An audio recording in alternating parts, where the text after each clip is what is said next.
Well, hi everybody. Thank you for joining us. I got Marcus would be just sitting in the back Zoom here, just hanging out, and we've got a stream from Real Progressive. We're just going to push that on right now. It's got a phone, and as soon as we find an official stream from the Sanders camp, or I think it'd be the Sanders camp, we'll run that over. So here you go. Thanks for joining us. Rights when it become popular. It's not enough to talk about fighting corporate interests when it's become popular. Bernie Sanders has been doing it before it was popular because he is the real deal.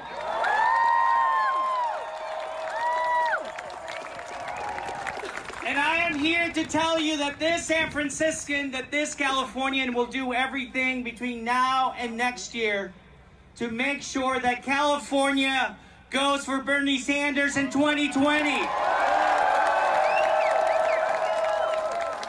Can you feel the burn?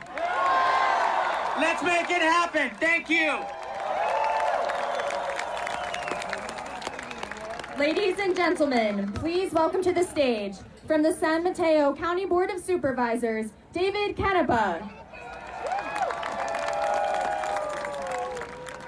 Good afternoon, San Francisco! Good afternoon, Bernie supporters! Do you feel the burn? All right. I hear that we've got an official. I see it right here. Let me pull up the link, and we'll be right back with the Sanders campaign footage.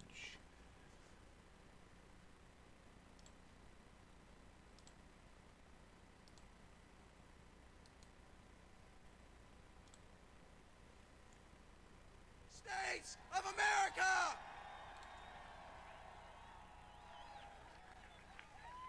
In the United States, we've had closures, hospital closures, in rural areas, in urban areas.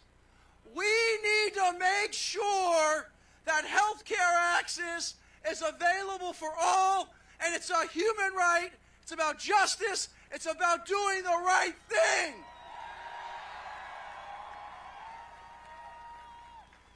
And Californians, when we talk about the environment, we talk about global warming.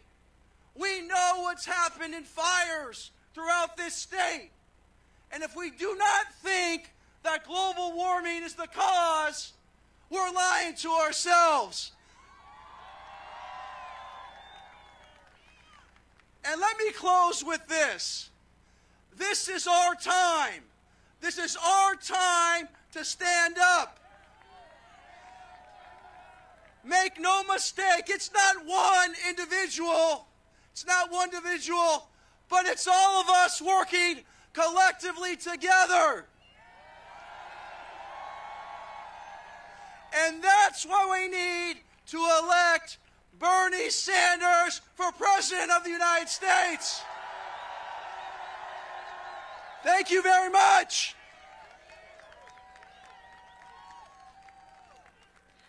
Ladies and gentlemen, please welcome to the stage, Chair and founder of the San Francisco Bernie-crats, Claire Lau.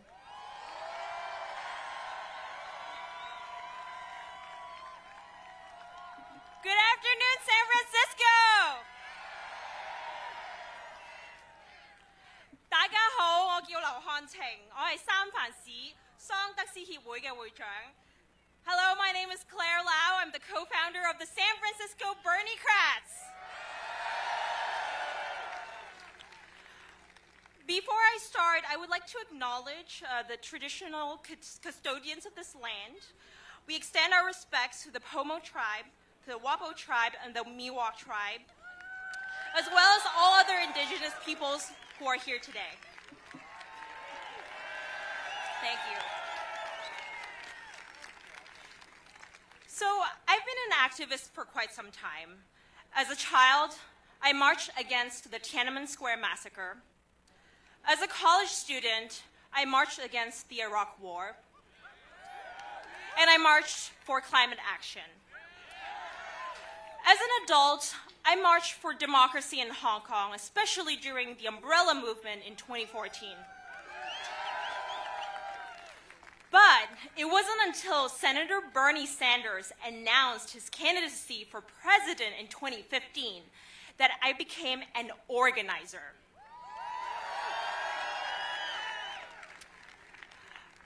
My husband and I started these disco dance parties called Burn Baby Burn that some of you might have gone to.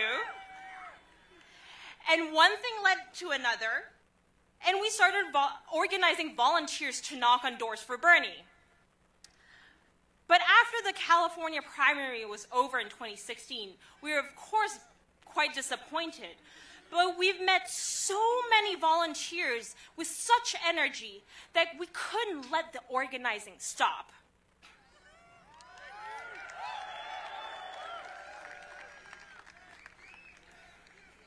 Thank you.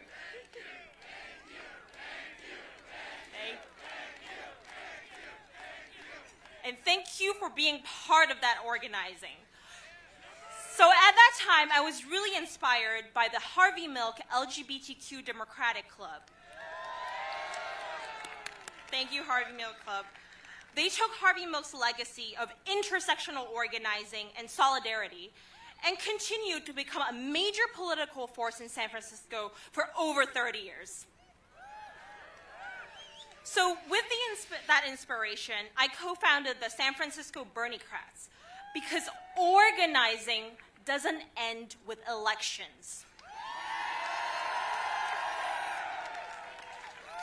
Organizing also has to happen between elections.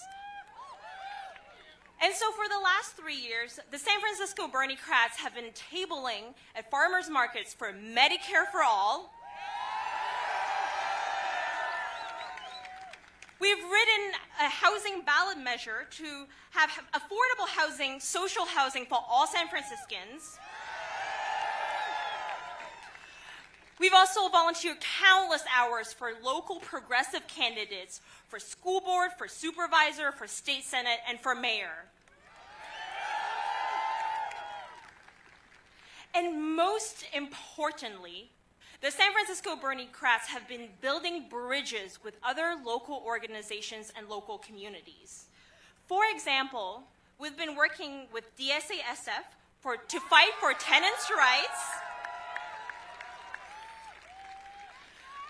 We've been supporting the work of the Latino Democratic Club in the fight against inhumane deportations of immigrants.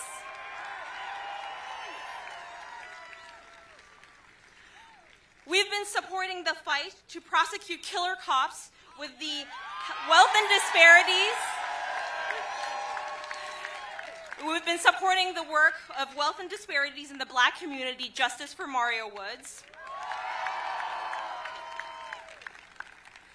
And why have we been doing all of this? We were all really inspired by Senator Bernie Sanders' over 40-year commitment to all of these issues before they were popular. But we're here not just because of Bernie as one person. We stand, we engage, we volunteer, we fight for justice for all of us here. We're fighting for healthcare, for education, for childcare, for housing, for racial justice, social justice, environmental justice, for living wages, and for jobs, for all of us.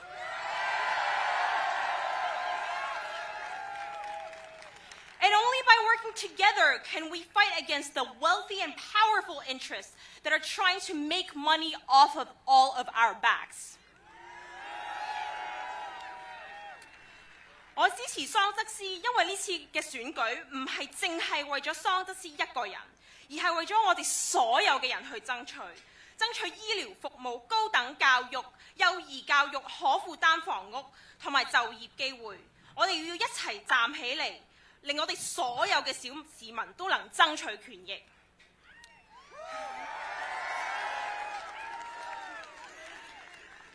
So when I started, I had no experience in political organizing when I formed the San Francisco Bernie-crats, and many others didn't either before the Bernie 2016 campaign.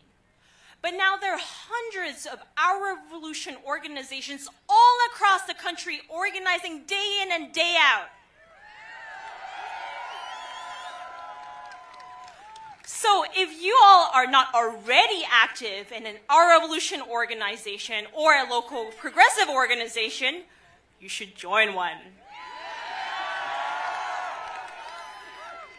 Or if there are no progressive organizations in your area, you can start one. Many Our Revolution organizations are actually tabling here outside this event today, so you should check them out, and I really encourage you to sign up. And I will leave you with this.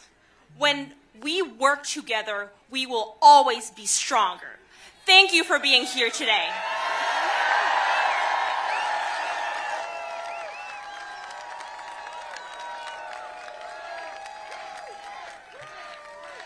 Ladies and gentlemen, please welcome to the stage former Assembly member and San Francisco diva, Tom Amiano.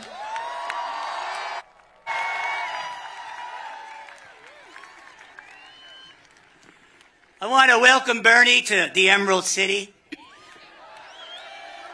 We're going to follow that fucking yellow brick road right to the White House.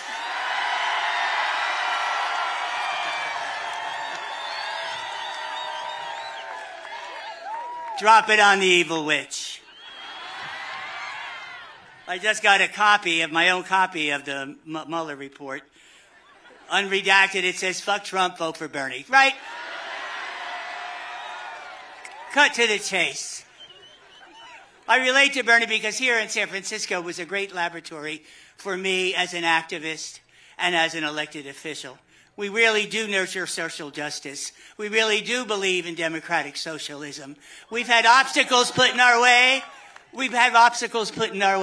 But we worked a way around it, and we've elected such great people as David Campos. What a story.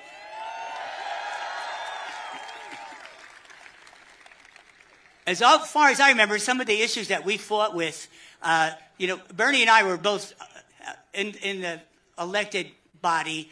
I was in Sacramento in the assembly. I called that Jurassic Park because there were so many dinos, Democrats in name only. Time to walk the plank, boys and girls. And binary. I like Bernie because he's addressed an issue that I've always felt was important, and that is the issue of the disabled community. They're so tired of being pushed aside. They're so tired of always fighting for us on the left, but they don't have a place at the table. Well, let's give them one and make sure it's ADA accessible.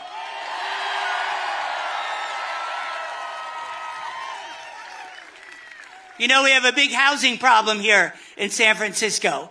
And I know Bernie is so supportive of affordable housing and housing for all. Things are so bad here. I ran into a gay guy who had just moved here from South Carolina. He said, I came to San Francisco to get out of the closet, and now I'm living in one paying $3,000 fucking a month. And you know, I was an elementary school teacher, no F-bombs there, for a really long time. And so when Betsy DeVos says, I want God back in the classroom, I say, fine.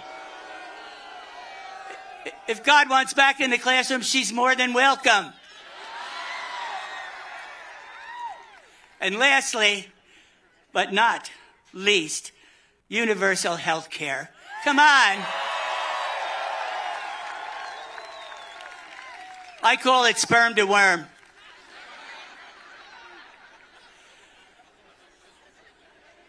Part of me really wishes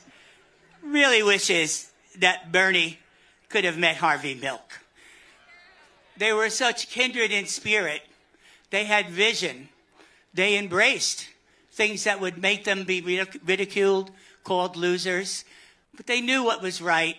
Milk knew what was right. And like Bernie, he connects all the dots. So we're talking about class issues. And we're talking about gender issues. And we're talking about all the things that have been suppressed through the corporate media. I don't want much out of life. I would like to get on a plane and have it land and not crash because of corporate profit interests. Is that asking too much? And I would love my transgender brothers and sisters to feel safe and not degraded and dehumanized.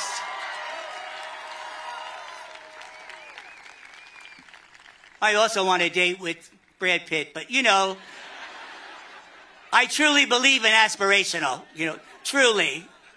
So, to Bernie, to all of us, let me quote Harvey Milk, you gotta give him hope. That's why we're here today. Thank you.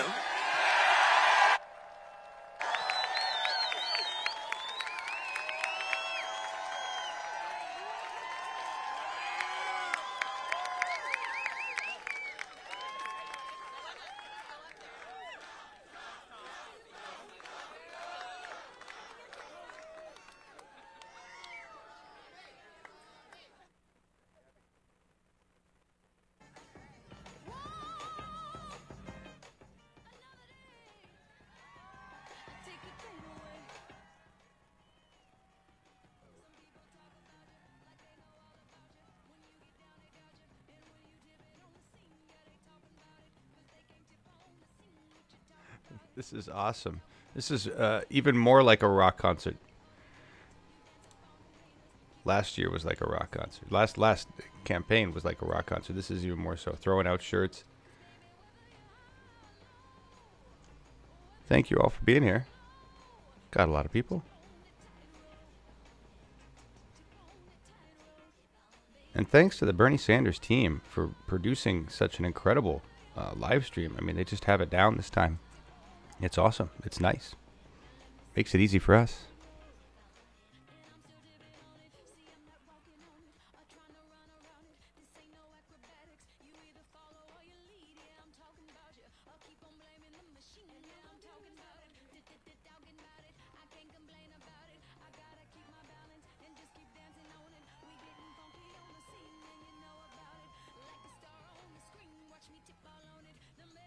Yeah, Dennis, I like that guy. He's smooth with the F-bombs. Yeah. I appreciate that.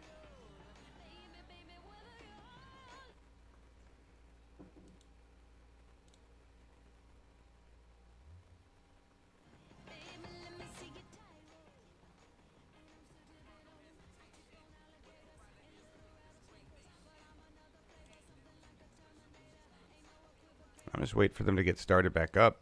It's nice. It looks like a nice crowd. I wonder how many people we have there.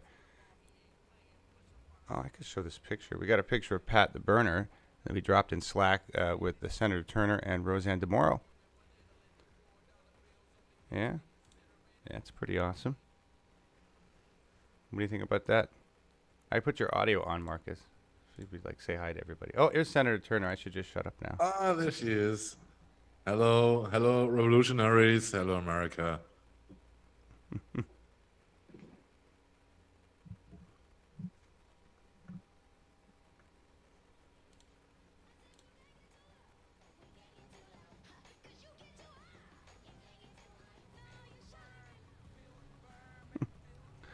Who's providing the commentary on this channel? Well, how you doing, PJ Alexander? My name is John Ellis, and I've got Marcus Krantz from Germany with me. There's Ro Khanna. Looks like he's about to get up on stage. I'll be quiet. But we started Bernie 2016 TV a while ago. We're still here. Good afternoon. Good afternoon, friends. Bernie Sanders' platform is about freedom, it's about dignity, and it's about 21st century patriotism. Today, I want to cut through the noise, cut through all the mislabels and mischaracterizations. Today, I want to speak about the facts. Let's start with Medicare for All. Now, every time that people come and say Medicare for all is not affordable, Here's what we need to point out. The current system, with its $59 million payout to Aetna CEO, its $350 billion giveaway to Big Pharma, and its $49 trillion cost to our economy, the current system is not affordable. Here's what Medicare for All does. It reduces the cost so that families don't have to pay $6,000 premiums every year that they can't afford. And it saves our country money by getting rid of the excessive insurance profits and the big pharma monopolies. But you know what, friends? Medicare for All is about something even more important. It's about freedom. It's about the freedom of an entrepreneur to start a business without worrying whether her family will have health care coverage. It's about the freedom of an employee to change jobs without worrying that he will lose his doctor. It's about the freedom of a mother to look after her sick child without fearing that the hospital bills will keep piling up. You know what? For those of us who believe in our Constitution, Medicare for All is about every American having the most basic health care so that our most basic right, a right enshrined in the Declaration of Independence, the right to pursue happiness, has any meaning. Medicare for All is about freedom. Bernie Sanders has also stood up for the dignity of workers. Now, it's actually really common sense. If you're a multi-billion-dollar company and you have a billionaire CEO who feels rich enough and entitled enough to write himself a check to run for president, you ought to pay your workers a $15 minimum wage. So I've got some advice for Howard Schultz.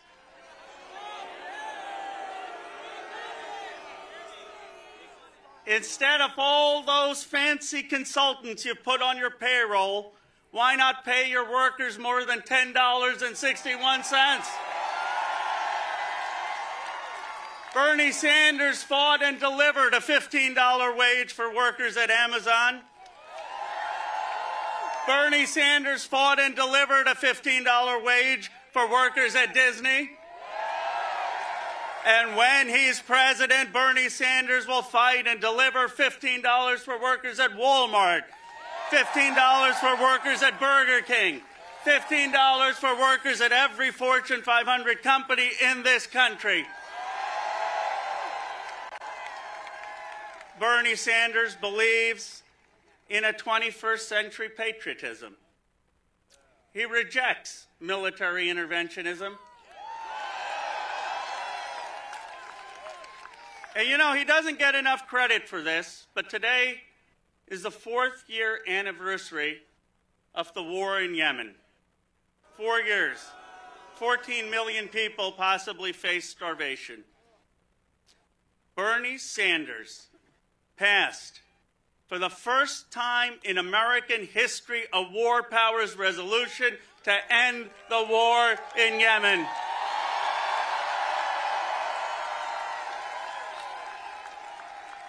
I know Bernie Sanders, and I promise you this. When he is president of the United States, there will be no more unconstitutional wars.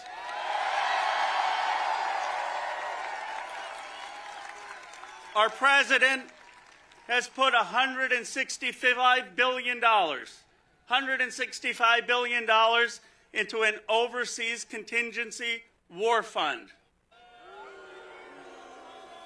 This literally is a fund to fund future wars. Not a single Democrat Not a single of the 20 people running for president should vote for this president's military budget increases. Here's what Bernie would do. Here's what Bernie would do with that $165 billion. He would use it to pay for free college. He'd use it to pay to double the National Institute of Health's budget. He'd use it to pay to double the National Science Foundation budget. And he'd still have money left over. You see, my friends, we're at a crossroads about a decision about what is going to make America strong in the 21st century. If you believe, as I do, that we need a leader who will build America up instead of tearing other people down, who will bring new jobs and more pay to the people and places left behind, who sees the inequality in our land, the wounds of racism, the deep divisions, and who seeks to stitch the soul of our nation back together, then we need to work our hearts out to elect Bernie Sanders, the next President of the United States. Thank you.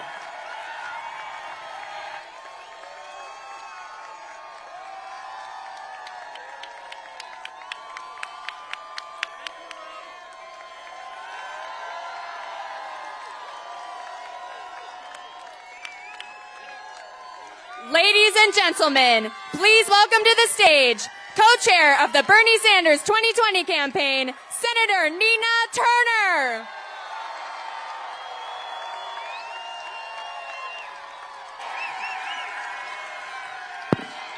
San Francisco!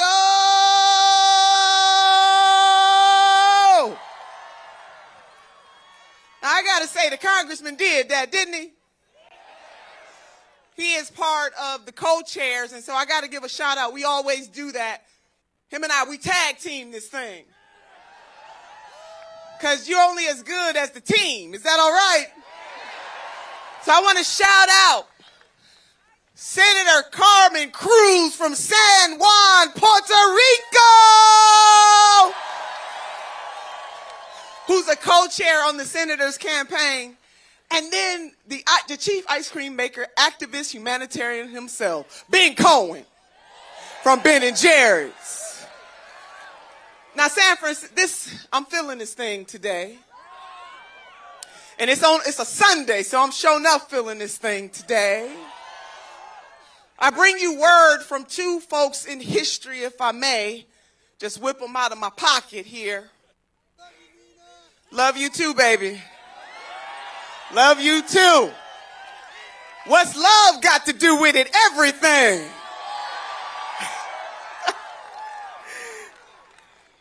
Congresswoman Barbara Jordan once said, what the people want is simple. They want an America as good as its promise. We want an America where it's not a crime to be poor. We want an America that has a comprehensive, humane immigration system. We want an America that understands to be a woman in this country, ERA, respected. We want a country that does not criminalize just because of the color of someone's skin, i.e. African American men and women and Hispanic men and women in this country in a prison system that is unfair. What the people want is simple.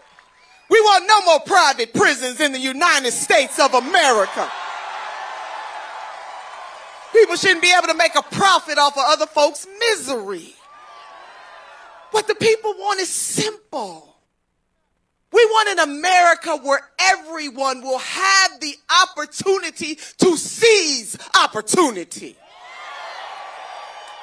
I bring you word, sisters and brothers, from another person in history. See, people don't want to talk about history, especially when it comes to our candidate, because they know they can't hold up to all the receipts we got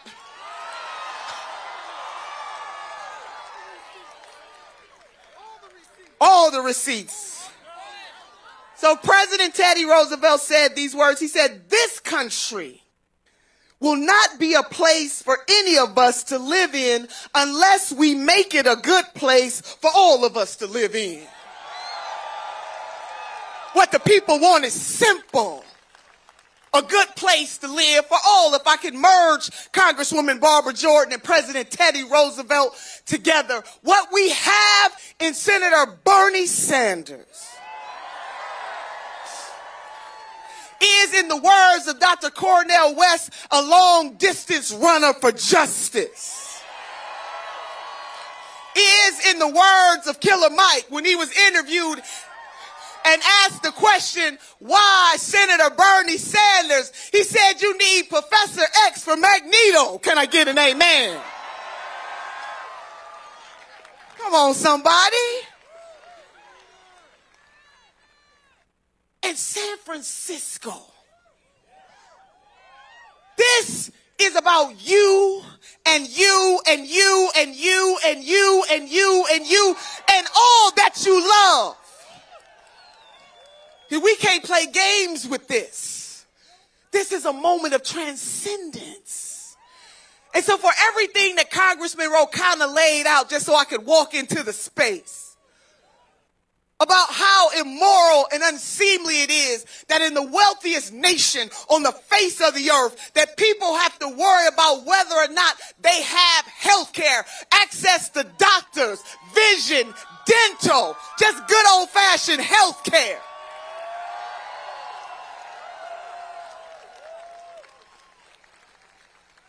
Or how about a program?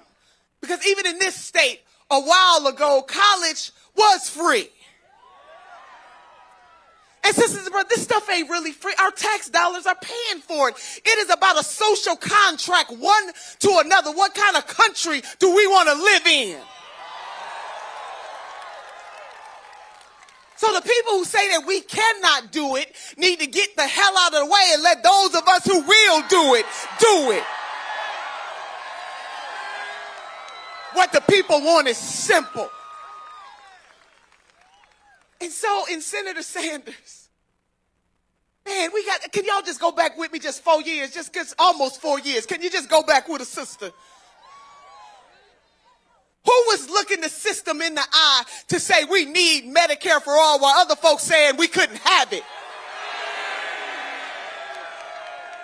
Who said that we need a college for all system in this country that takes into account trade schools too, because working in trades is a good thing too? Who stood on the picket line with the Verizon workers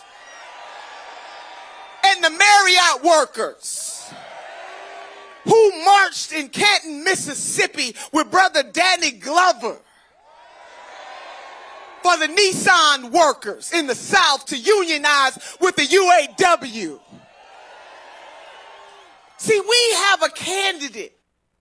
We have a champion who is a visionary, who does not depend on what the popular folks have to say about the issue. He stands with the people all day long, 365. That's what we got. And his life experience, San Fran, if I could just go a little deeper, his life experience. The son of an immigrant who came from Poland at the age of 17 years old with no money to escape the Holocaust. So to my immigrant sisters and brothers from the rainbow mosaic of humanity, because everyone is represented in the immigrant population, but he understands what it means to try to come to this country to live a good life because his father did it. He understands. His lived experience. He grew up in a rent-controlled, him and his brother, rent-controlled housing in Brooklyn, New York. He understands what it means to live paycheck to paycheck. So for my working class sisters and brothers out there from all walks of life, he gets it. He understands. And I don't know about you, but we all working class, Roseanne. A sister got to work for a living. Some of us may be at the very bottom of that. Some of us are in the middle. But we work for a living. So we need a champion who understands that the 99% matters. For those of us who've ever lost a loved one, the senator lost his mother at a very young age. His mother had a dream. How many of us have hopes and we have dreams? She had a dream that one day that they would not have to live in a rent-controlled housing. But because she died at the age of 46 years old, she never lived to realize that dream. We have a champion who understands why we need a healthcare system that does not leave people behind. He understands what it means to love somebody so deeply, and that is why he always says it's not about me, it's about us. Not about me, it's about us. What other candidate says that? What other candidate does that? The senator feels this so deeply that if we go back 10 years, 20 years, 30 years, 40 years, he's been saying the same thing, being the champion for the people.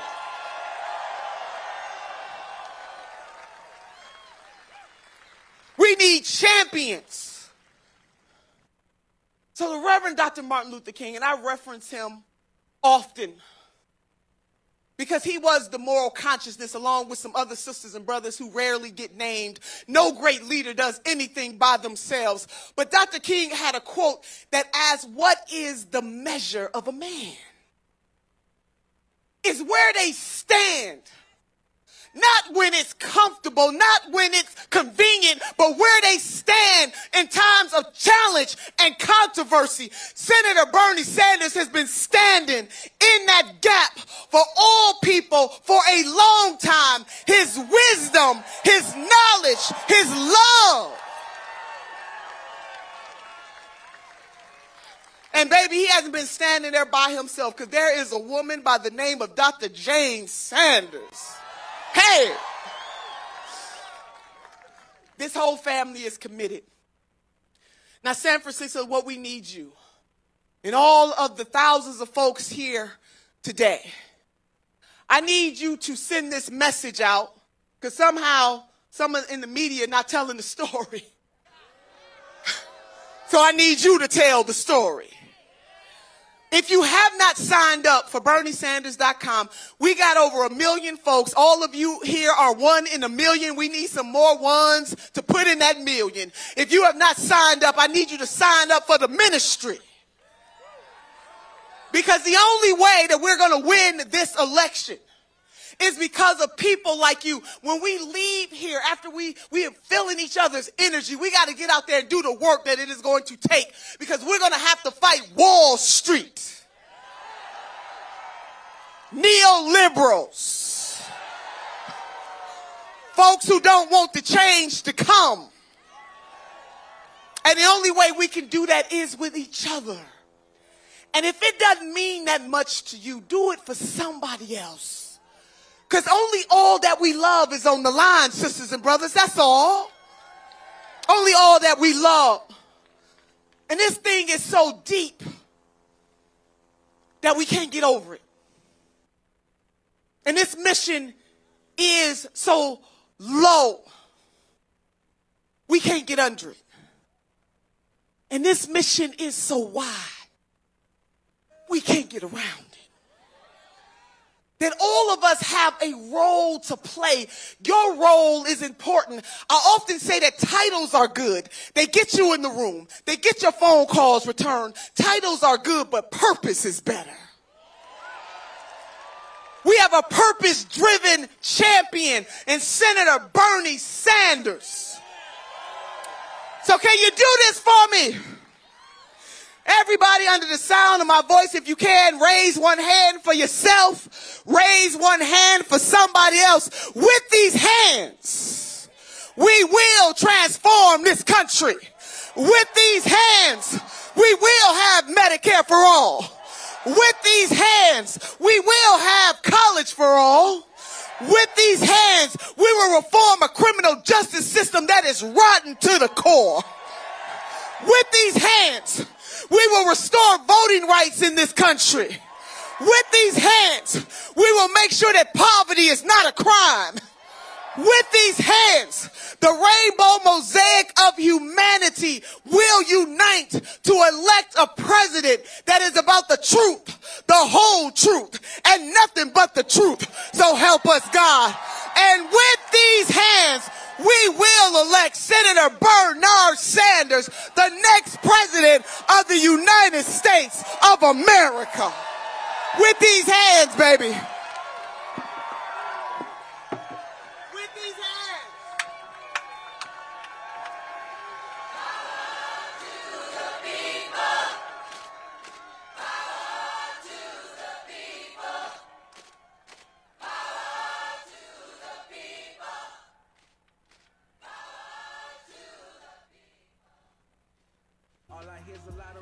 A bunch of sellouts still trying to be the president, lining up their pockets with that Wall Street money. Now they trying to throw dirt until we all get muddy, but I'ma make them quack, make them squeal, rubber ducky. In 2016 you Bernie haters got lucky. Now it's almost 2020, it's about to get ugly. I'ma knock on every door and I don't care who gon' judge me now.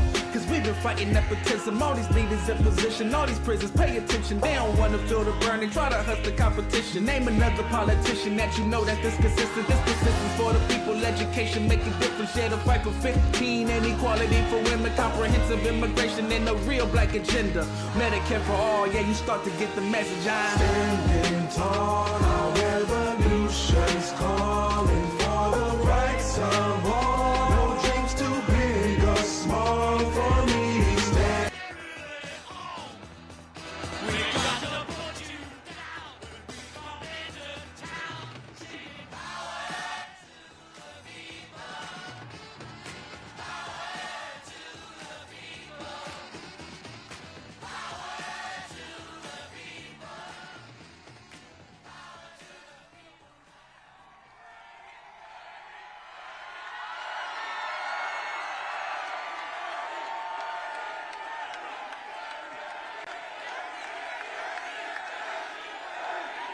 Whoa! San Francisco, thank you!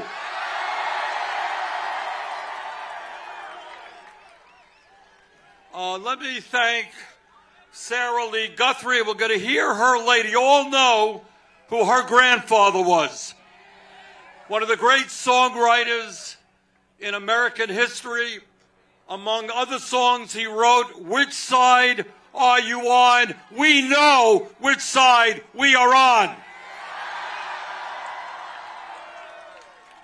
And I want to thank Tony, and David Campos, and David Canepa, Claire Lau,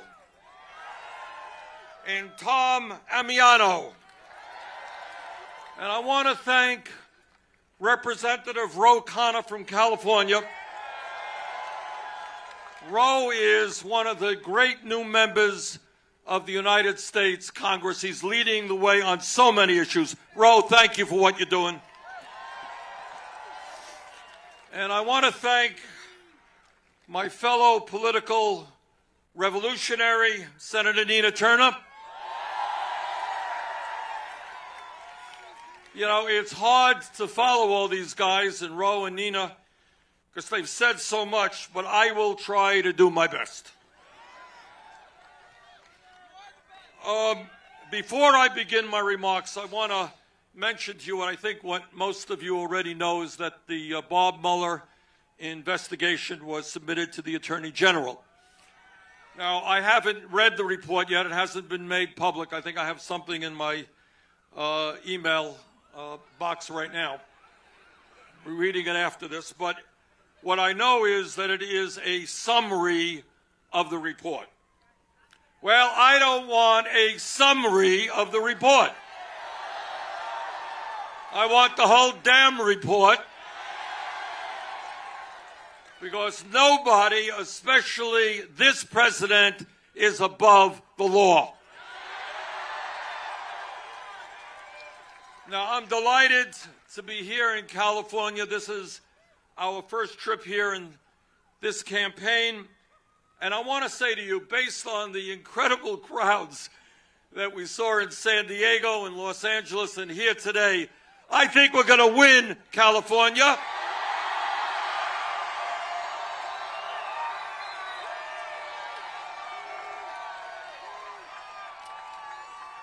I think we're going to win the Democratic nomination.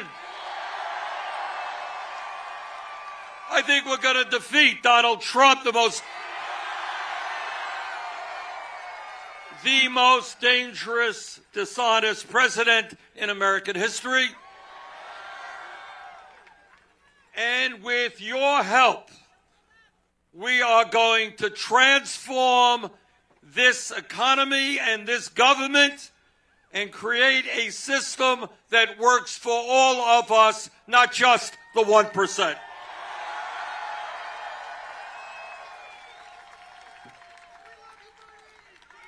Today, I want to welcome you. I want to embrace you and bring you in to a campaign which says, with confidence, with optimism, and with love, that the underlying principles of our government will not be greed, will not be kleptocracy, will not be hatred or lies. The underlying principles of our government will not be racism, will not be sexism, will not be xenophobia, will not be homophobia, and will not be religious bigotry. Brothers and sisters, those ugly anti-American sentiments are going to end, and they're going to end soon. The principles of our government are going to be based on justice,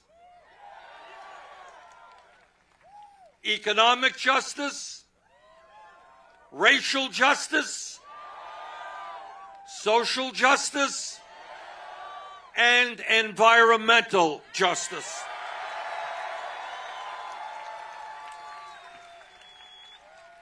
Now, I think we all know that Donald Trump and his friends, they want to divide the American people up.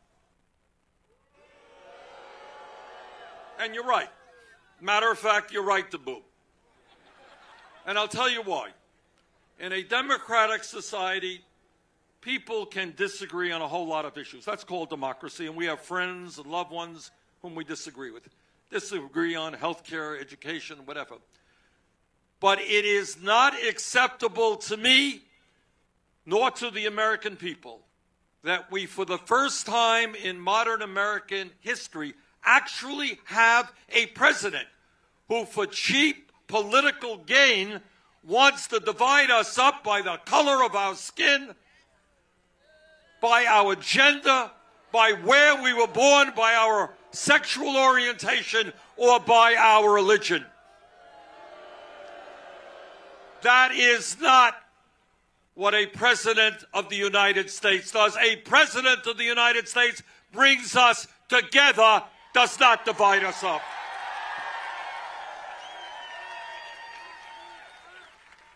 So our campaign will do exactly the opposite of what Trump is doing. He wants to divide us up. We are going to bring our people together, black and white and Latino, Asian American, Native American. Gay and straight, you are welcome in our campaign. Native-born and immigrant, you are welcome in our campaign. Our campaign is based on justice, and let me give you some examples of what I mean by justice. When we talk about justice, it means that we will no longer sit idly by and allow this country to move into an oligarchic form of society where a handful of billionaires control the economic and political life of this nation. We say no to oligarchy, yes to democracy. When we talk about justice, we will not allow 3 families in this country to own more wealth than the bottom half of American society, while at the same time, more than 20% of our children live in poverty. We have veterans sleeping out on the street here in San Francisco, and 30 million Americans have no health insurance at all. That is not a just society. Justice means that we will no longer allow 46% of all new income go to the top 1%. Imagine that. 46% of all new income goes to the top 1%. And here in California and in Vermont and all over this country, you got people working 2 or 3 jobs just to pay the bills. You got half of the people in this country, half the workers, who are living paycheck to paycheck. And that means they are scared to death that if the car breaks down, they can't get to work. They can't get to work, they get fired. If they get fired, they can't afford to take care of their kids. We want an economy that works for all of us, not just wealthy campaign contributors.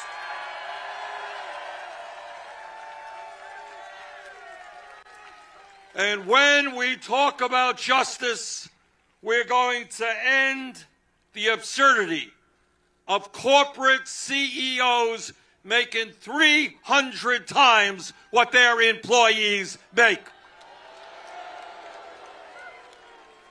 while at the same time, millions of Americans are living in despair and without hope. And if you can believe this, over the last 3 years, life expectancy has gone down in America because people have lost hope. People are turning to drugs, they're turning to alcohol, and they're turning to suicide. This campaign is about bringing hope back to all Americans.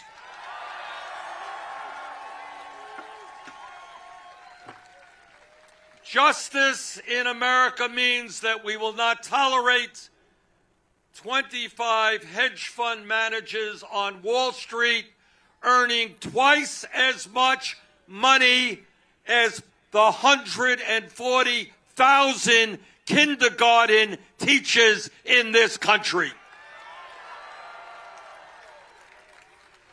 And when we talk about justice and injustice, we are also talking about racial injustice.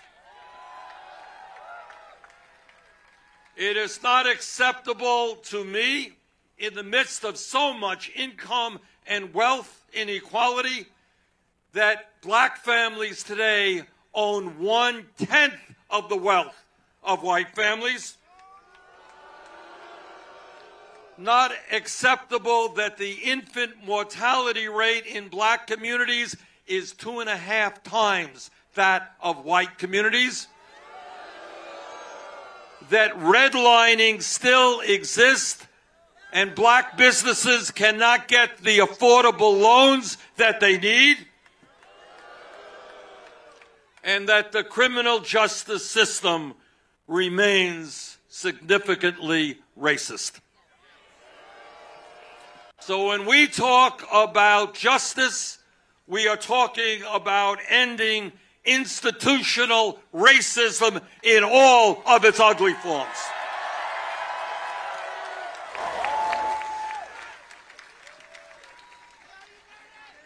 And when we talk about justice, it also means doing everything that we can to end the growing tribalism and religious bigotry we are seeing in this country and around the world. Since Trump has been in office, we have seen a significant rise in hate crimes, crimes against African Americans, against the Jewish community, against gays, against immigrants, and against Muslims. And this is not just an American phenomenon. This is taking place in Europe and all over the world. We were all shocked by the mass killing last week of 50 Muslims who were in a mosque in New Zealand. Yesterday, I had the opportunity to meet with members of the Muslim community at the Islamic Center of Southern California in LA. And this is the promise that I made to them, and I want to make to every American. As your president, I will not have kind things to say about authoritarian leaders around the world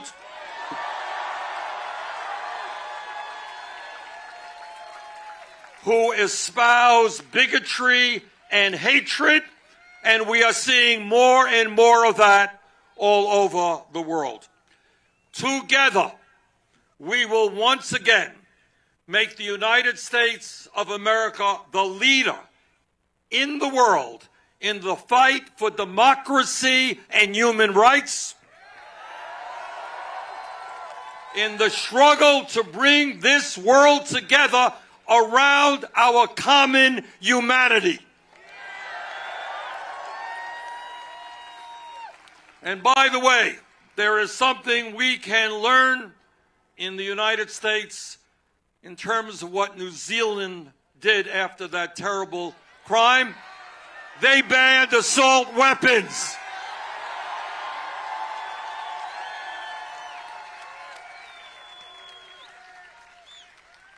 Let me say a special word to the young people here today and in California and around this country.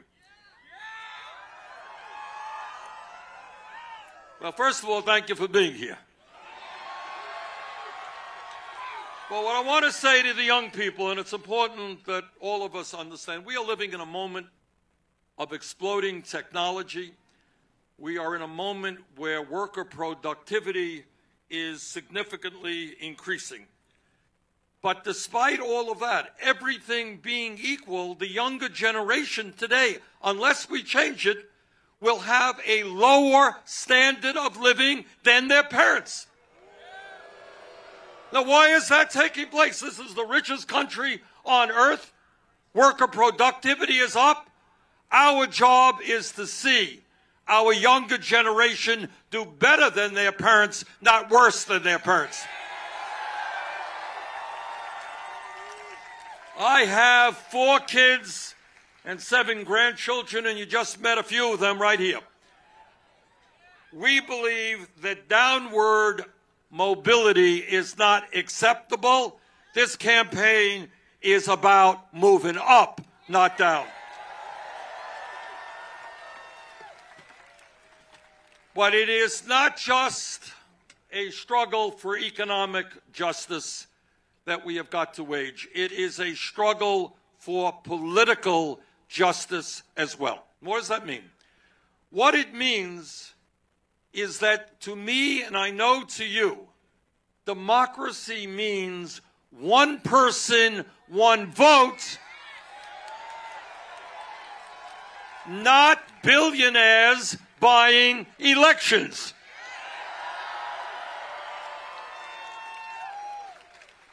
And we are not only going to overturn this disastrous Supreme Court decision on Citizens United.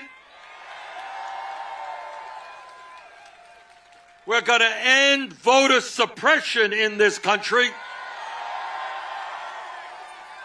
You know, I have run in many, many elections. I've lost some, I've won most. But it has never occurred to me, it has never, ever occurred to me to say, well, in my state, I know I'm strong here, I'm weak there. How can I make it as hard as possible for people to vote because they might vote against me? That is political cowardice. And I say to those Republican governors who are trying to keep people from voting, if you don't have the guts to engage in a free and fair election, get the hell out of politics.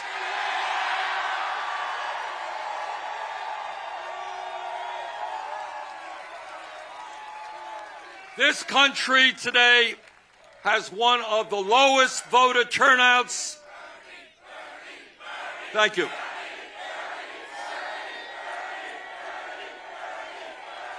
Our country today has one of the lower voter turnouts among major countries on earth. And together we are going to change that. We're going to register people in California, all over this country. We're going to make it easier for people to vote, not harder. You know, it's not complicated. In the United States, if you're a citizen, if you're 18 years of age, you are registered to vote. Let's do that.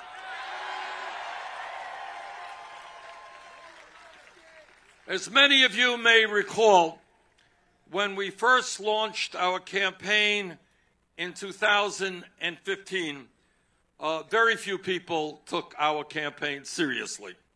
I think that's an understatement. On our opening day, we made page 19 of the New York Times, and it went downhill from there. The ideas that we were talking about when we began the campaign, those were ideas that were considered by the political establishment to be radical ideas, to be extreme ideas, and they were rejected by mainstream politicians as well.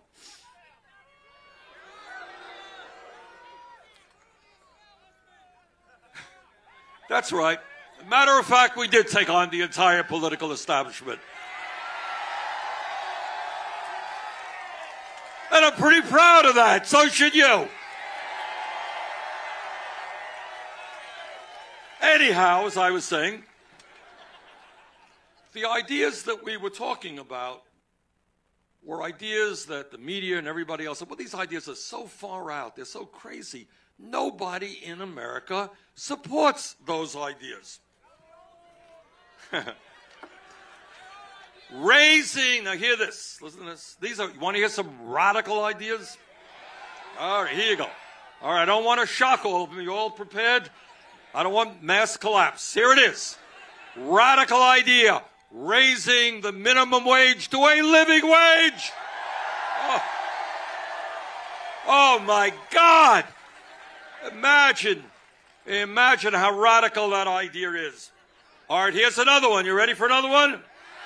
I don't want you fainting in shock. We have some people seated. That's good. All right.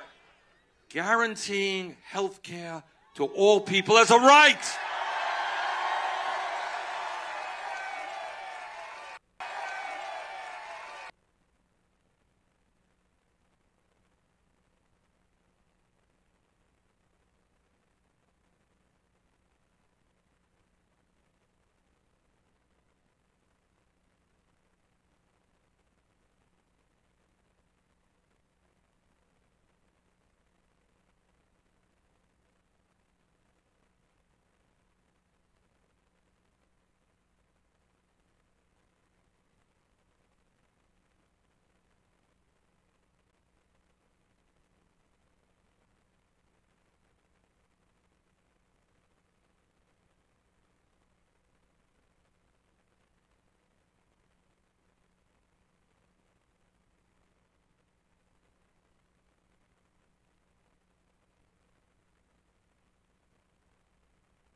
marijuana.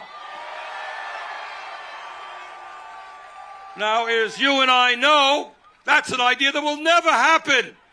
Impossible.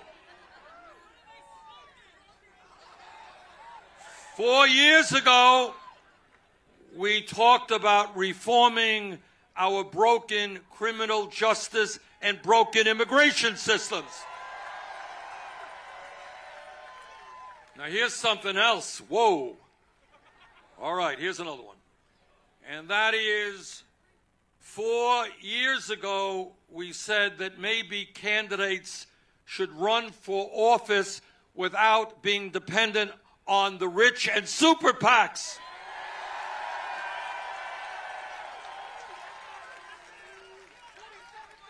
And here is one more. 4 years ago, we said that maybe we should end the power of super delegates at the Democratic National Convention.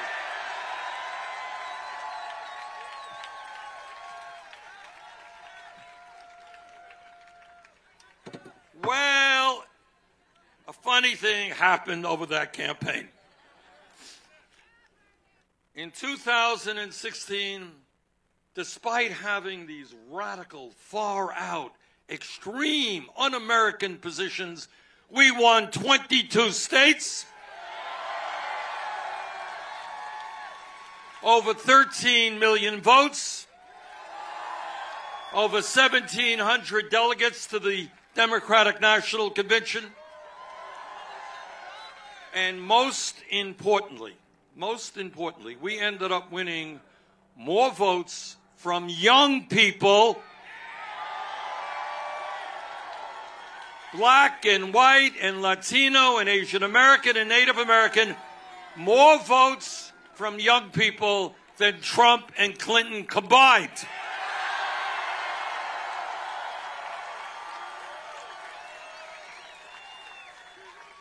And by the way, those ideas that we talked about 4 years ago that seemed so radical at the time, well, today, virtually all of those ideas are now supported by a majority of the American people.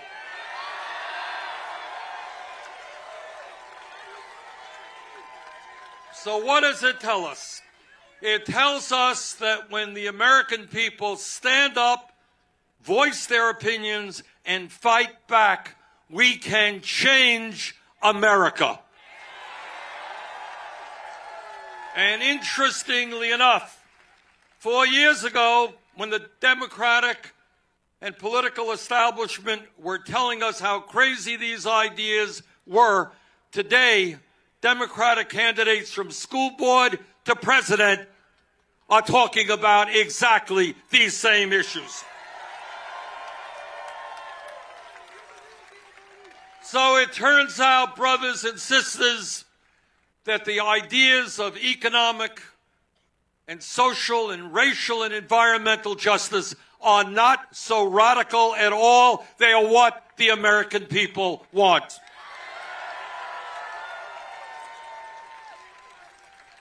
We have come a long way in the last 4 years.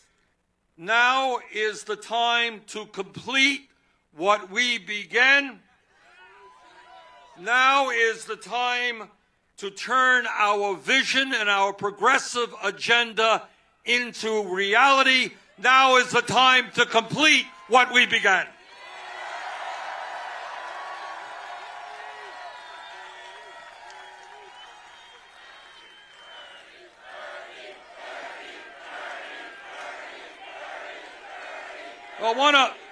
Let me say a word about Bernie. All right, here's the important point, and I want to stress this as deeply as I can. I'm a United States Senator, and therefore I have a huge ego. That goes with the job. Every senator does. But this is what I believe. This campaign is not about me. It is about...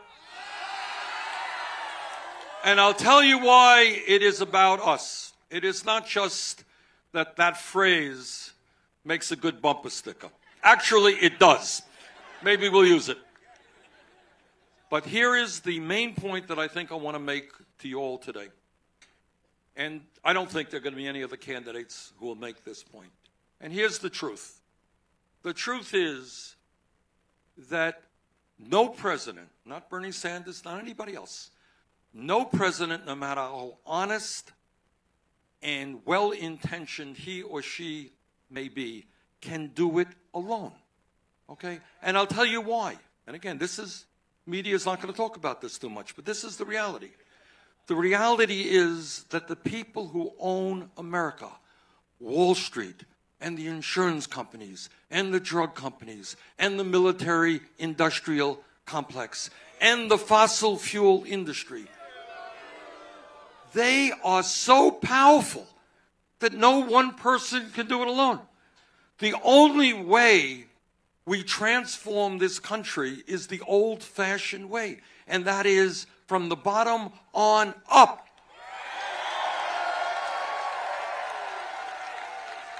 The only way workers ever got a decent standard of living is when they struggled and formed unions. The only way we ever ended segregation in this country was when we had a grassroots civil rights movement. The only way women have ever made the gains that they have is because we had a grassroots women's movement.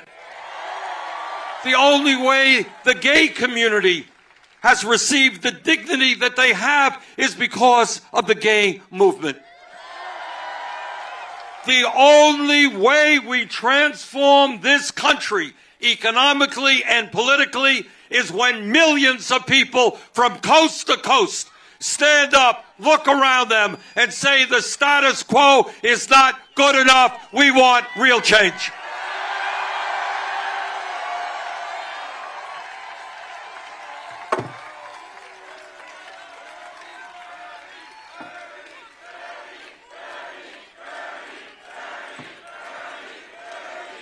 See, I see my words have had a profound impact. All right. That's it. That's better. That's it. And let me, when I talk about, and here's the important point, when I talk about taking on the system, which is what we have got to do, a very powerful system. People who have never had it so good. People have incredible power. What do we mean by that? Let me be very specific. Today, we say to the private health insurance companies, well, that's one way of saying it. I myself would not phrase it exactly that way, but what we say to them is whether they like it or not, the United States is going to join every other major country on earth and guarantee health care to all people as a right. This ain't a complicated issue. Health care is a human right, whether you're rich, whether you're poor, whether you are middle class.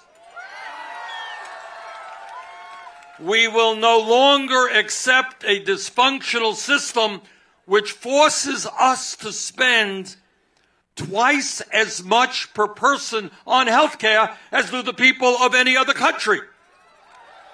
At the same time, our life expectancy is lower and our health care outcomes not as good as many other countries. The goal of health care, you want to hear a radical idea? Another one?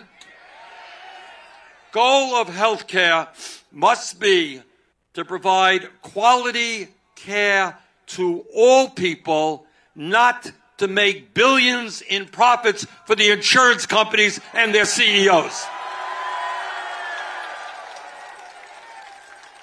Here is what a dysfunctional, absurd healthcare system is. In 2017, the top 65 healthcare CEOs made $1.7 billion in compensation. 30 million people have no health insurance. Many of you are underinsured, but the CEO of United Health made over $80 million in compensation. We need a healthcare system which focuses on disease prevention, which makes sure we have doctors where they are needed, nurses where they are needed, dentists where they are needed, and rural healthcare clinics. We don't need to maintain a system which makes insurance companies and their CEOs incredibly rich.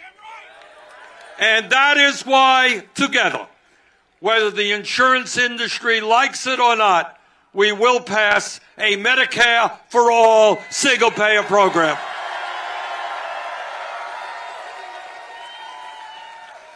And today we say to the drug companies, we will no longer allow you to continue ripping us off and charging us by far the highest prices in the world for the medicine that we need.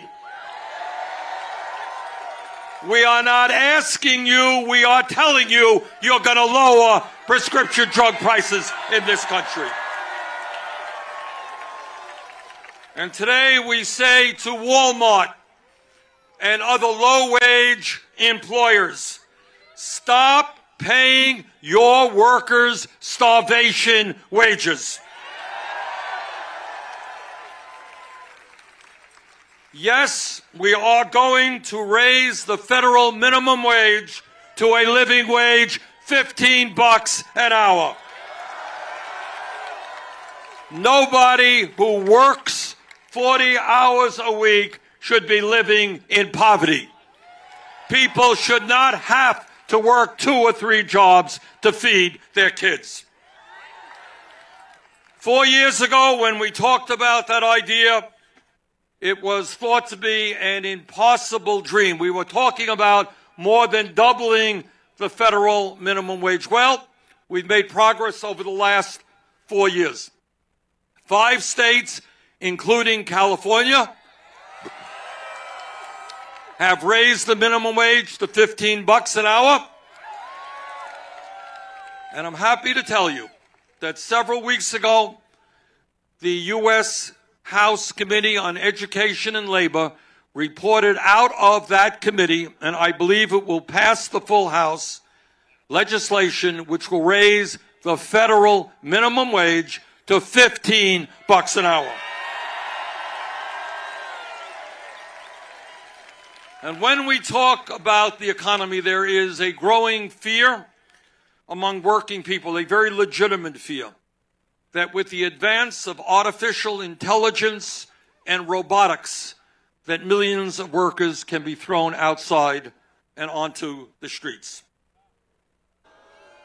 It is absolutely imperative that these new technologies be used to improve the human condition, not simply make more money for large corporations. Technology is a good thing. We have got to control technology. Technology should not be controlling us. And today, as the wealthiest nation on earth, we say loudly, we are going to rebuild our crumbling infrastructure and create 15 million good-paying jobs. And today we say to the parents of this country that you and your children deserve quality, affordable childcare. The children are our future. We are embarrassed that as a nation we have the highest rate of childhood poverty of almost any major country on earth. We're going to turn that around. We're going to invest in our kids. We're going to invest in universal, affordable childcare.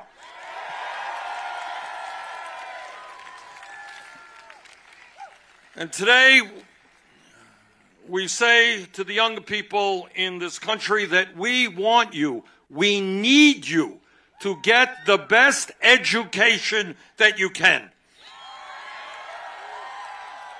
We live in a competitive global economy, and we will not succeed economically as a nation unless we have the best educated workforce in the world. And that means every person in this country, regardless of income, must be able to get all the education they need. And that is why we are going to make public colleges and universities tuition free. And congratulations to the City University here in San Francisco for moving in that direction. How many of you have student debt right now? Raise your hand, please. All right, here's a promise to you. If we can provide $1 trillion to bail out Wall Street, we're either going to end that student debt completely or substantially reduce it. Take that to the bank.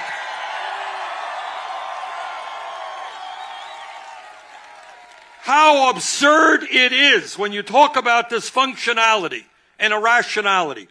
We want people to get an education, and they go out and get an education, and then they got to pay off the debt for 20 years. That is absurd. So it's an issue we will place very high on our priority list.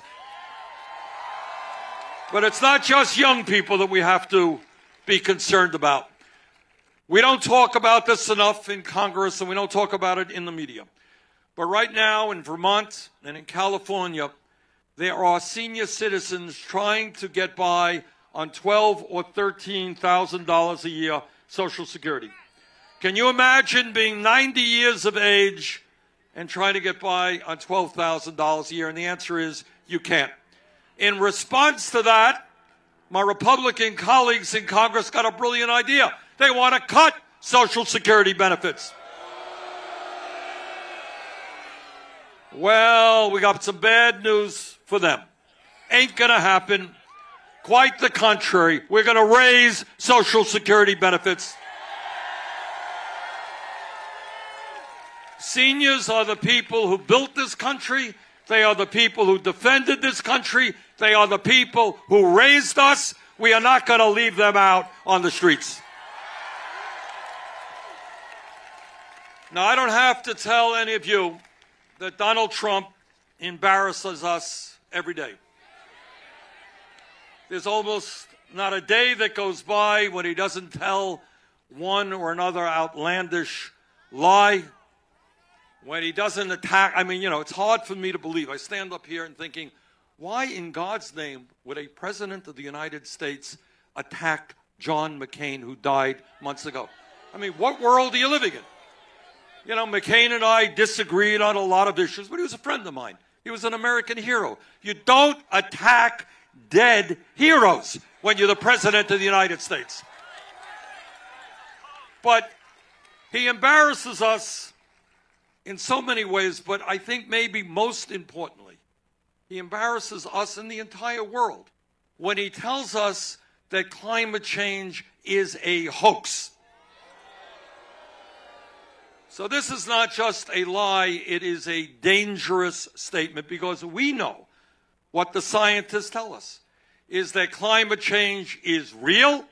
I don't have to tell the people of California how real climate change is. You know that. Climate change is real. It is caused by human activity. And in this state, in this country, and around the world, it is already causing devastating harm. So today we say to Mr. Trump and his sponsors in the fossil fuel industry, whether you like it or not, we are going to transform our energy system away from fossil fuel into energy efficiency and sustainable energy. And when we do that, we're going to create millions of good-paying jobs. We're weatherizing our homes, weatherizing our buildings, create an efficient rail system, a modern transportation system. We're going to invest in solar, in wind, in batteries, and in other technologies.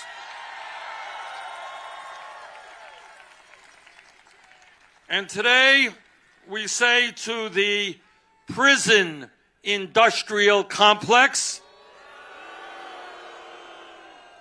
that whether you like it or not, we are going to bring about in this country long, long overdue criminal justice reform. In this great nation, we should not have more people in jail, disproportionately African American, Latino, Native American, more people in jail than any other country on earth. Instead of spending $80 billion a year locking up fellow Americans, we are going to invest in jobs and education, not jails and incarceration. And when we talk about real criminal justice reform, we are talking about no more private prisons or detention centers. And we are finally going to terminate the so-called war on drugs. Too many lives have been destroyed. Too many people have received criminal records for possession of marijuana. And that is going to end. And when we talk about real criminal justice reform, I want all of you to know what some of you may not. That right now, as we speak, hundreds of thousands of Americans are in jail for the crime of being poor and not being able to afford cash bail. We're going to end the cash bail system. And by the way, when we talk about real criminal justice reform, it means not only ending young people from getting criminal records for possession of marijuana, it also understands that there is something profoundly wrong when tens and tens of thousands of people get criminal records for smoking marijuana, but not one CEO on Wall Street went to jail because of their criminal activity in destroying our economy. I know it's another radical idea, but we believe in equal justice under the law, whether you're rich or whether you're poor. And when we talk about justice, we say to the American people that instead of demonizing the undocumented immigrants in this country, we are going to pass comprehensive immigration reform and a path toward citizenship.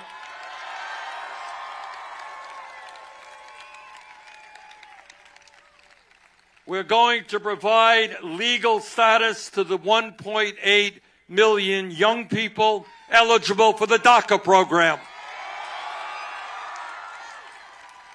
And we are going to develop a humane border policy for those who seek asylum. America is not about and must never be the nation that snatches babies from the arms of their mothers. That will end. And today we say to the military-industrial complex that we're not going to continue to spend more money on defense than the next 10 nations combined.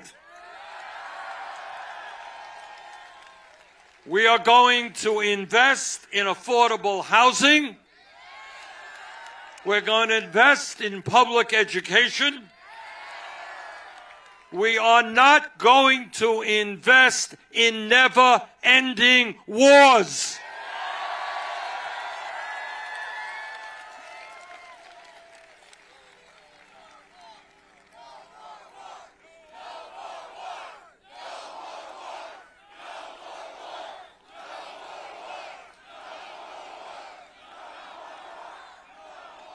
You know, it's not just the United States, but there are countries all over the world spending incredible amounts of money on the military at the same time as children in developing countries are starving to death or dying from easily cured diseases.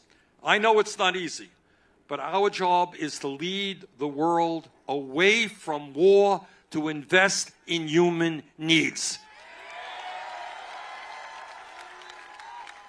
And today I want to say a word to the 1% and to the large profitable corporations in this country. People, by the way, who have never ever had it so good. Corporate profits are soaring, the rich are getting much richer. And we say that under our administration, we are going to end the massive tax breaks and loopholes that the wealthy enjoy. Now, you want to talk about absurdity, you know? Here's absurdity. Anybody here know how much Amazon paid in taxes last year?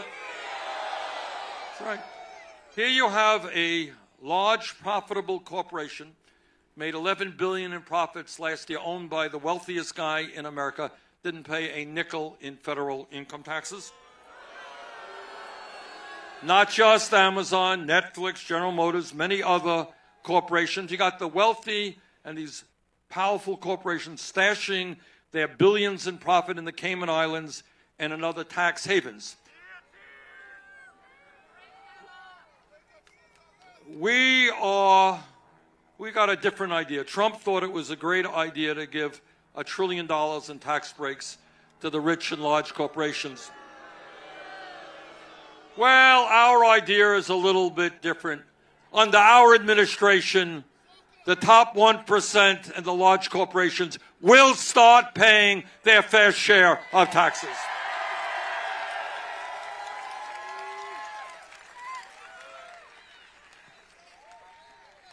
Now, as I think many of you appreciate, we're probably not going to get a lot of support from the 1% and large profitable corporations. And that's okay. I don't need and we don't want their support. We're going to win this election, and we're going to defeat Donald Trump. Because we are going to put together an unprecedented grassroots campaign. And I'm happy to tell you that our campaign has already signed up well over 1 million people who are going to roll up their sleeves and get to work. Now, I know something about grassroots politics because that's kind of what I've been doing my entire life. Unlike Donald Trump, I was not born into a super wealthy family. My family did not give me millions of dollars to start resorts and casinos and hotels. My family did not give me $200,000 allowance every year from the age of 3. In fact, my family gave me a 25-cent a week allowance. I was not educated in an elite private school. I was educated in a public school. In other words, and most importantly, I am proud of where I came from. I know where I came from.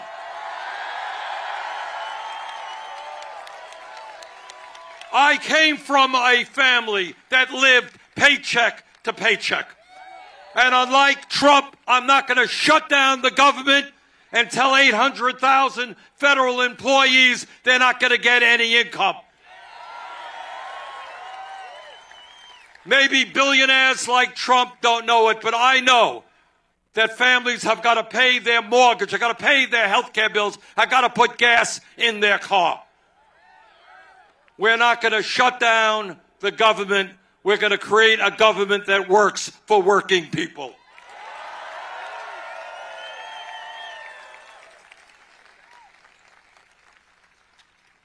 During the next number of months, you're going to hear a lot of discussion about ideas that candidates will be espousing.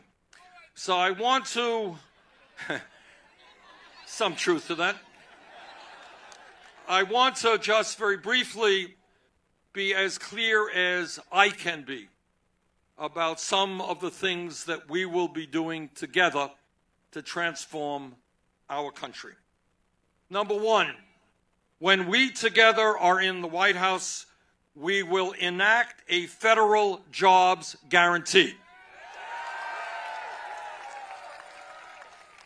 In this country today, if you look at a broken if you look at a broken daycare system, we need hundreds of thousands of qualified daycare workers. If you look at a school system, public school system, we need great teachers out there, well-paid teachers. We need more college instructors and professors. We need to rebuild our crumbling infrastructure. We need to transform our energy system. We need more doctors and nurses and healthcare providers. There is more than enough work to be done in this country. Let us put our people to work doing it. When we together are in the White House, we're going to end and attack urban gentrification. Here in California, you've got over 100,000 people who are sleeping out on the streets tonight. You have many people who are paying 40, 50, 60% of their incomes in housing. We are going to build the affordable housing this country desperately needs. When we are in the White House, we will move aggressively to end the epidemic of gun violence in this country. And banning assault weapons is only one of the provisions that will go forward. We're going to pass the common sense gun safety legislation that the overwhelming majority of the American people want. When we are in the White House, we are going to protect a woman's right to control her own body. You know, I always find it amazing that many of my conservative friends and colleagues, they say, get the government off our backs. We want small government. Let the American people do what they want without all these damn regulations. But somehow, when it comes to a woman's right to control her body, that whole story changes. It is not the job of the federal government, state government, or local government to tell a woman what to do. That is the woman's choice. End of discussion.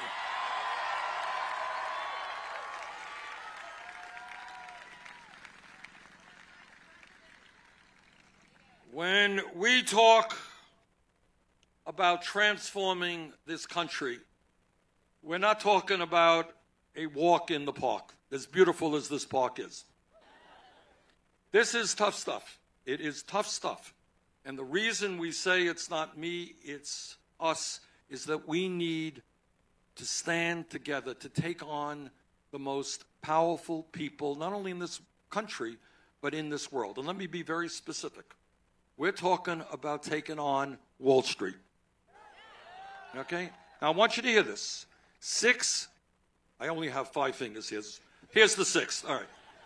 6 major Wall Street banks have assets equivalent to 54% of the GDP of this country. In other words, you've got 6 institutions that control the flow of trillions of dollars. They got us into a major, major recession in 2008. We're not going to take that chance again. We're going to break up the major financial institutions.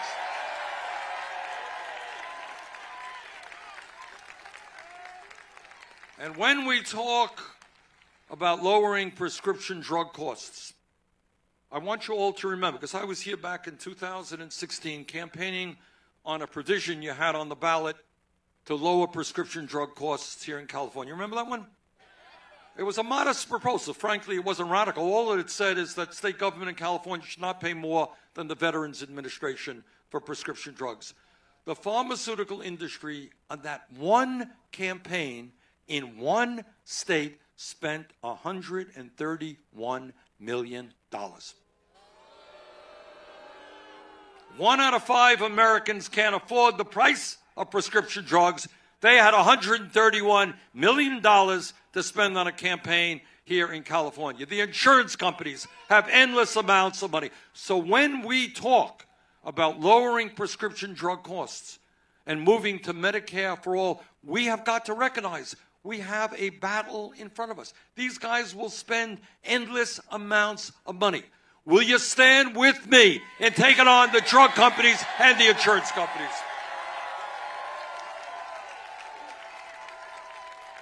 And if we're going to protect family-based agriculture from Vermont to California, we have got to stand up to agribusiness. We have got to stand up to the prison industrial complex.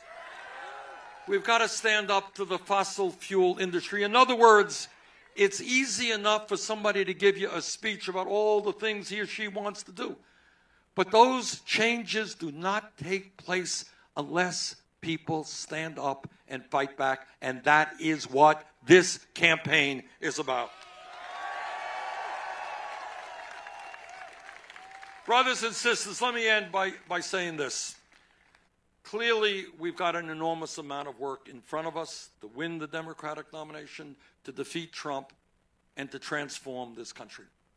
But this is what I believe from the bottom of my heart. This is what motivates me every single day. And that is that if we do not allow Trump and his friends to divide us up by the color of our skin, where we came from, our sexual orientation, our religion, if we stand together as black and white and Latino, Native American, Asian American, gay and straight, if we stand together and stay focused on how we can improve lives for the vast majority of the people in this country, if we have the courage to take on powerful special interests, there is nothing that we cannot accomplish.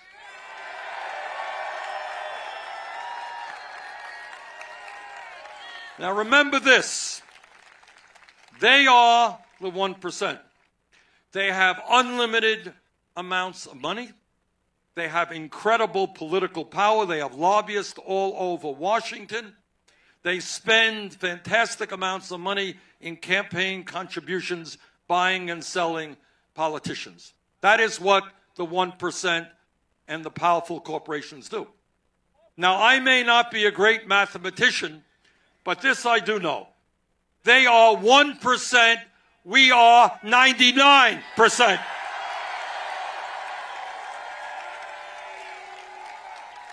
And if we stand together,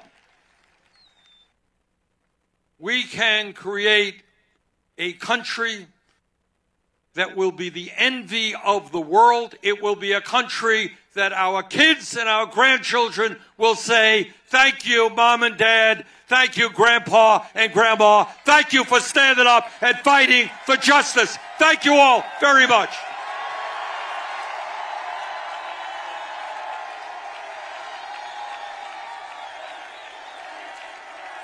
All I hear's a lot of rhetoric, a bunch of sellouts still trying to be the president, lining up their pockets with that Wall Street money. Now they trying to throw dirt until we all get muddy, but I'ma make them quack, make them squeal, rubber ducky. In 2016, you Bernie haters got lucky. Now it's almost 2020, it's about to get ugly. I'ma knock on every door and I don't care who gon' judge me now.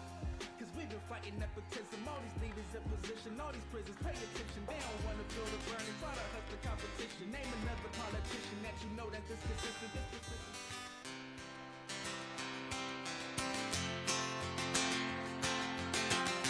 This is Sarah Guthrie, granddaughter of Woody Guthrie. As I was walking that ribbon of highway, I saw above me that endless skyway. I saw below me that golden valley. This land was made for you and me. Let's sing it together. This land is your land. This land is my land. From California to the New York Island, from the Redwood Forest to the Gulf Stream waters. This land was made for you and me. Oh, I've roamed and rambled, and I follow my footsteps through the sparkling sands of her diamond deserts, and all around me a voice was sounding. This land was made for you and me. All at once. This land is your land. This land is mine. To the New York Island, from the Redwood Forest to the Gulf Stream water. This land was made for you and me. There was a great high wall there that tried to stop me, and on the wall it said no trespassing, but on the other side it didn't say nothing. That side was made for you and me. There is your land, this land is my land. From California to the New York Island, from the Redwood Forest to the Gulf Stream waters. This land was made for you and me. Oh, nobody living could ever stop us as we go walking our freedom highway. Nobody living can make us turn back. 'Cause why? This land was made for you and me. Loud and clear. This land is your land. This land is my land. From California to the New York Island, from the Redwood Forest to the Gulf Stream waters. This land was made for you and me. This land is your land. This land is my land. From California to the New York Island, from the Redwood Forest to the Gulf Stream waters. This land was made for you and me.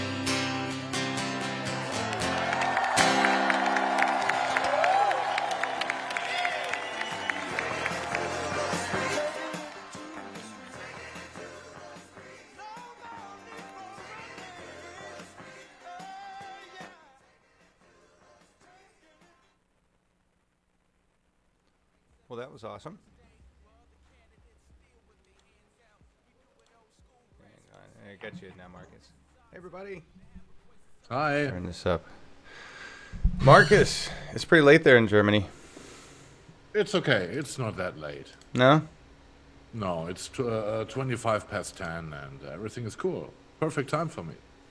Oh. Well. it feels later than that here for me. Thank you all for joining us.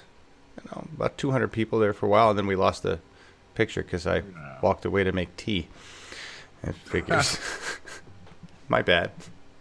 Anyway, that was good. He's on fire. Nina Turner, this was on fire, and that's the same speech. You know, they're kind of working on their speeches, right? And yes, that was much a clearer picture than yesterday. I cut out. I'm gonna have to cut that out again because that was really good. Just update real quick for burners, Oregon for Bernie. If you didn't catch the message, or look on our channel, I think I posted it. If not, it'll be there real soon. There's a video talking about what's going on organizing for Bernie 2020 in Oregon. We're trying to help with that. Larry Taylor is kind of getting everybody together, so get into that. Thank you all for being here. Thank you to everybody that donated. Appreciate that. Marcus, and all the other Germans. Absolutely. Thanks a lot. Yeah, thank you. Well, you're going to give us an update on your Bernie situation in Europe, is because it's a global thing. So maybe next Saturday we can talk about that. All right. Okay. I'll keep this in mind. Yeah. All right. What is the song you picked for to get out of here with? What is this? Yeah, this is one of the Bernie songs I picked, and it is coming from the 2016 campaign, and it's a parody of the Eminem song Slim Shady, and it is about Bernie, and I think it's a fine, very funny track to go out with too. All right. Today. Well, thank you, everybody. We'll see you. Thanks for watching. Bye. See you soon. Bye.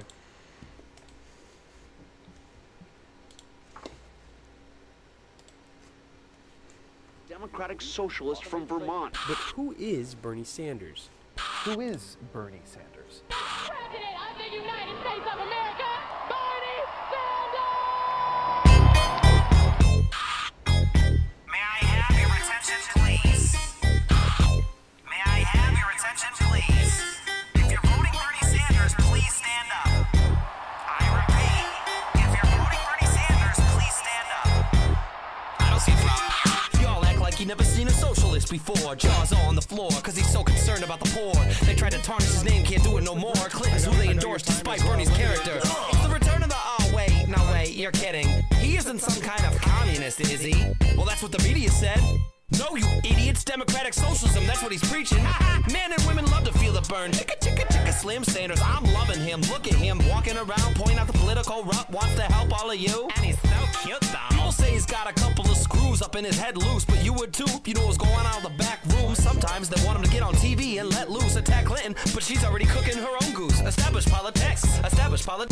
And if we come together, we can abolish all of this. And this is the message that he's delivered throughout the years. Political revolution, you gotta open up your ears. Of course they don't know what a revolution is. By the time it hits the media, they paint it a little differently, don't they? The country's in shambles. The corporate suits are cannibals who treat the workers worse than zoo animals.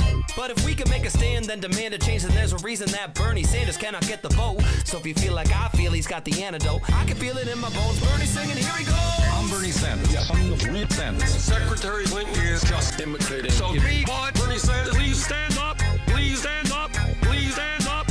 I'm Bernie Sanders. Yes, I'm the Bernie Sanders. Secretary Clinton is just imitating. So Bernie Sanders, please stand up.